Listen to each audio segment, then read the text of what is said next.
I never imagined a single phone call could shake my entire world. But that's exactly what happened on a quiet Thursday morning. I was packing my daughter's lunch when my phone rang, an unknown number. City Central Bank. I almost ignored it. But something in my gut told me to answer. "Mrs. Taylor," the voice said, firm but polite. "We need to verify your presence. There's a remortgage application under your name, currently being signed in our branch. Before we proceed, we need verbal confirmation from you." My heart stopped. "What? I haven't applied for anything," I said, the room spinning a little. There was a pause, too long, too heavy. Then the voice lowered. "Ma'am, we suspected that. We've already called the police." The rest of the conversation blurred. I sunk onto a chair, shaking, trying to process what I'd just heard. My signature? Remortgage? Police? Who would even? And then, like a blow to the chest, the answer hit me. My mother-in-law, Linda. She'd always had a strange sense of entitlement toward our home. She'd tell guests, "This house will be ours one day," as if I wasn't sitting right there. She resented that her son, my husband, Mark, chose to build a life with me instead of moving back to her town. Every boundary I set became a challenge for her to cross. But forging my signature? Remortgaging my house? I dialed Mark instantly, voice trembling. "Where's your mother today?" He hesitated. She said she was going to the city. Why?" I didn't answer. I just grabbed my keys, my hands cold and clumsy. By the time I reached the bank, 2 police cars were already parked outside. People stood near the entrance, murmuring, pointing. My stomach twisted when I spotted her, Linda, sitting stiffly between 2 officers. Her face was pale, lips pursed, eyes darting everywhere but toward me. The moment she saw me, her expression changed. Not shame, not regret, annoyance. "Oh, you're here!" she snapped, as if I'd inconvenienced her. "I'm doing this for the family, you know." "For the family?" I whispered, barely holding back tears. "You tried to steal my house." "I was securing our future," she shot back. "You weren't using your equity responsibly. I needed the money." My knees nearly gave out. She said those words as casually as someone discussing groceries.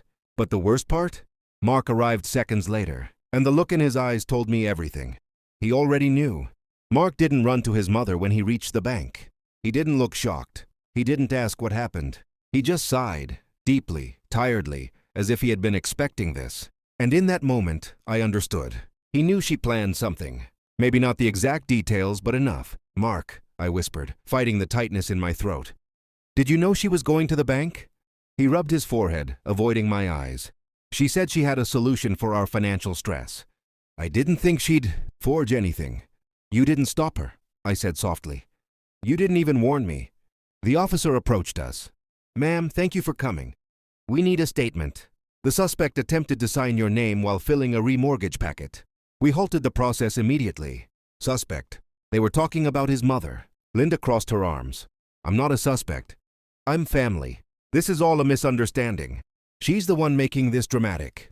I stared at her, realizing she truly believed she'd done nothing wrong. The officer ignored her. "We'll need you to confirm the signature isn't yours."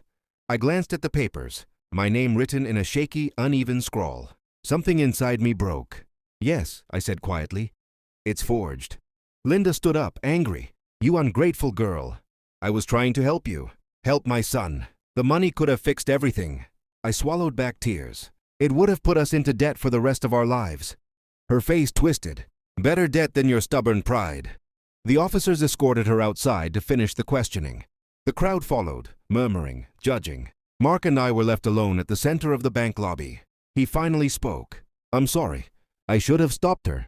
"Why didn't you?" I asked, voice cracking. He hesitated too long.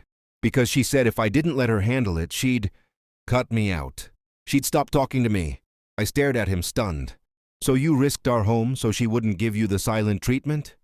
He looked down, ashamed. In that moment, my heart let go of something I had been holding on to for years, a version of him that chose me first. "I can't live like this, Mark," I said gently but firmly. "With a mother-in-law who treats my life like her property, and with a husband who lets her." He didn't argue. He didn't beg. He just nodded. By evening, Linda was released with charges pending investigation. The bank assured me the application was voided. I went home alone that night, my daughter asleep at my sister's, the house quiet and cold. But it was mine, still mine. I stood in the empty living room and finally breathed. This wasn't the end of my life. It was the beginning of taking it back.